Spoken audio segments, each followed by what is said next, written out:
શ્રેષ્ઠ જ્ઞાન જેવું શ્રેષ્ઠ બીજું શું?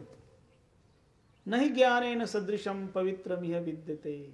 જ્ઞાન જેવું તો બીજું કંઈ પવિત્ર છે જ નહીં. અને એ જ જ્ઞાન તત્વ આ ગ્રંથ નિરૂપણ કરે છે. પછી પરાભક્તિર ભવેત તસ્ય. ભક્તિના જે જુદા જુદા ભાગ છે એનું પણ ચર્ચા, એનું વિવેચન પણ આ ગ્રંથમાં થાય. પરાભક્તિ આ જ્ઞાનના શ્રવણ દ્વારા, જ્ઞાન પ્રાપ્તિ દ્વારા ભક્તિથી પણ ઉપર જાય. ભક્તિના 3 વિભાગ અમે ઘણી વખત અમારા પ્રવચનમાં વ્યક્ત કર્યું છે. 4 પ્રકારના ભાવ છે જે દરેક વ્યક્તિના જીવનમાં આવતા હોય છે. અને એ 4 પ્રકારના ભાવથી જ્યારે પ્રેમ ઉપર ચડે ત્યારે એ ભક્તિ બનતો હોય છે. નારદજીએ ભક્તિ સૂત્રમાં આનો ઉલ્લેખ કર્યો, ભક્તિસ્તુ પરમ પ્રેમ રૂપા. તો પરમ પ્રેમ કેવી રીતે થાય? તો એક પ્રેમ હોય જે તમે નાના નાના બાળકો સાથે કરો, એ પ્રેમને સ્નેહ કહેવાય. નાના બાળકો પર આપણે પ્રેમ કરીએ ને એને સ્નેહ કહેવાય. પછી પ્રેમનું એક બીજું રૂપ છે, એને પ્રીત કહેવાય. જે પ્રીત છે ને એ બરાબરીમાં થાય. મિત્રોની વચ્ચે, પતિ પત્ની વચ્ચે, સખીઓ વચ્ચે, આ બધા જે સમવયસ્કો હોય એમની વચ્ચે જે થાય એ પ્રીત થાય. પછી આદર હોય, આપણા વડીલો પ્રત્યે પ્રેમ જ હોય અને પ્રેમમાં આદર. કારણ ત્યાં બરાબરી નથી, ત્યાં એ આપણા કરતા શ્રેષ્ઠ છે એટલે એમના પ્રત્યે આપણે આદર હોય. અને એમનાથી ઉપર ચડે ત્યારે આદરથી પણ ઉપર જાય ત્યારે શ્રદ્ધા બને.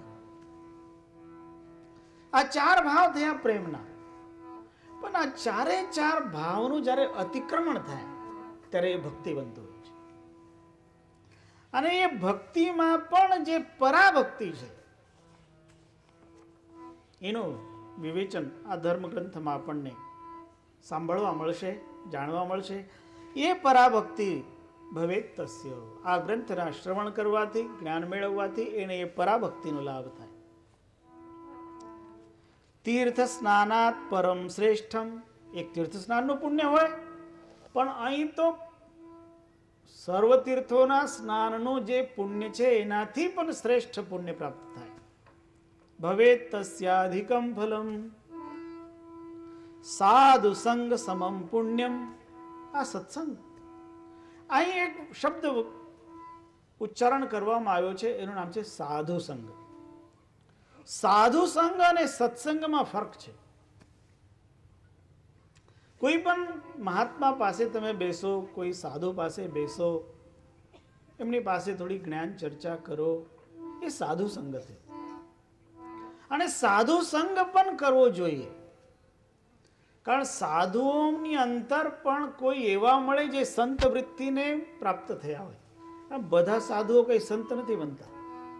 સંતત્વ એક જુદી વાત છે અને સાધુતા એક જુદી વાત છે. સાધુતા એક સરળતા છે. એટલે સાધુ શબ્દ સામાન્યતયા દરેક સરળ સ્વભાવના વ્યક્તિ માટે વપરાઈ શકાય. સાધુઓમાંથી કોઈક સંત હોય અને સંતમાંથી પછી કોઈ સદગુરુ હોય. એ પરંપરા છે, પ્રક્રિયા છે. તો પહેલા તો સાધુ સંગ થાય. અને આપણે આ બ્રહ્મ નિરૂપણ ગ્રંથના જ્ઞાન યજ્ઞમાં સામેલ થયા એટલે સ્વાભાવિક સાધુ સંગ તો થવાનો જ. કોઈને કોઈ સંત મહાપુરુષનો પણ સાક્ષાત્કાર થાય તો સંત સંગ પણ થવાનો. સદગુરુની વાણીનું ચિંતન કરીએ એટલે એ સદગુરુનો ઉપદેશ પણ આપણને મળવાનો. એટલે સર્વ પ્રકારનો સત્યના સાનિધ્યનો લાભ આ ધર્મગ્રંથ આપણને અપાવે છે. યજ્ઞાદપી પરમ લક્ષ્યમ દર્શાચ પૌર્ણમાસિકાત. આ જુદા જુદા યજ્ઞ હોય અને જુદા જુદા યજ્ઞના જુદા જુદા ફલ હોય. પણ જે જ્ઞાન યજ્ઞ છે એ જ્ઞાન યજ્ઞ પરમ ફલને પ્રાપ્ત કરાવે. બાકી તો સંકલ્પાત્મક જેવા જેવા જેના સંકલ્પ હોય, જે પ્રમાણે યજ્ઞ કરતા હોય, પરમાત્મા એના ઉપર કૃપા કરે તો એની ભાવના પ્રમાણે, સંકલ્પ પ્રમાણે, કામના પ્રમાણે એને પ્રાપ્ત થાય. પણ આ ધર્મગ્રંથ તો તમને નિષ્કામ બનાવે છે.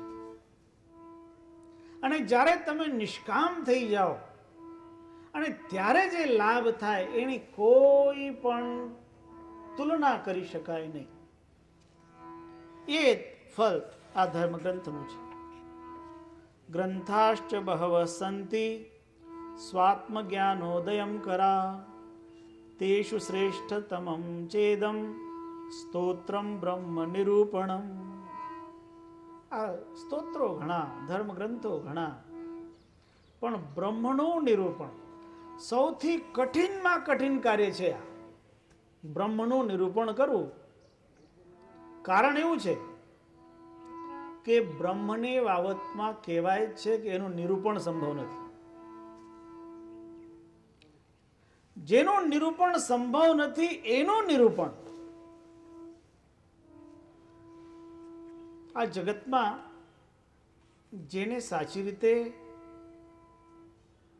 બધા જ પ્રશ્નોનું સમાધાન પ્રાપ્ત કર્યું એવા જે સંતો આ જગતમાં થયા, અને આપણા ભારત દેશ સિવાયમાં ક્યાંક થયા હોય તો એ બધા સૂળીઓ ચડી ગયા.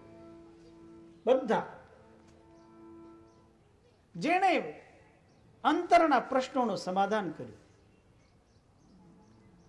જેણે સત્યનો સાક્ષાત્કાર કર્યો. તમને એમાંનો પ્રસંગ કહું.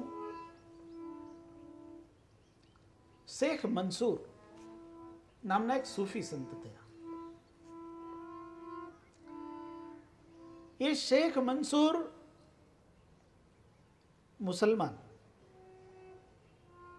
પણ એ પરમ જ્ઞાનને પ્રાપ્ત થયા એટલે કહેવા માંડ્યા, અનલ હક, અનલ હક,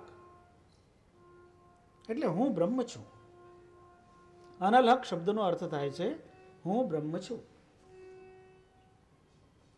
અને પછી એમને કર્યું શું? એમનો એક શબ્દ છે,